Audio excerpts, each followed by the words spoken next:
कोयटा से पेशावर जाने वाली जाफर एक्सप्रेस पर नामालूम अफराद की मच में फायरिंग, ट्रेन ड्राइवर जख्मी। सिबी के तमाम अस्पतालों में इमरजेंसी नाफिज, इमदादी ट्रेन और एम्बुलेंसेज जाए वुक़ा पर रवाना।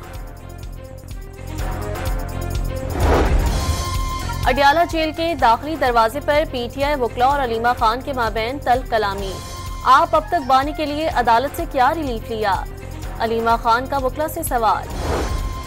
बिलावल भुट्टो ने हुकूमत से नई नहरें निकालने का फैसला वापस लेने का मुतालबा कर दिया। एक तरफा फैसलों से हुकूमत के बारे में सवाल खड़े हो रहे हैं। चेयरमैन पीपल्स पार्टी का इत्तेहादी हुकूमत चलती रहने की उम्मीद का भी इजहार।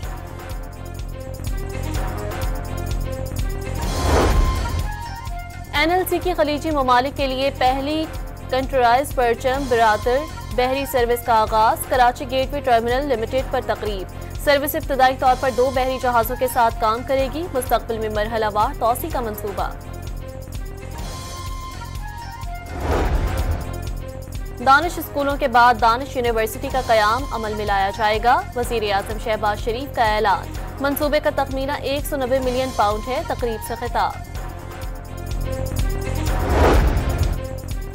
और कराची की इंसदादी दहशतगर्दी अदालत ने मुस्तफा आमिर कत्ल केस के मुल्जिम अरमुगान की जिस्मानी रिमांड में 7 दिन की मजीद तौसी कर दी।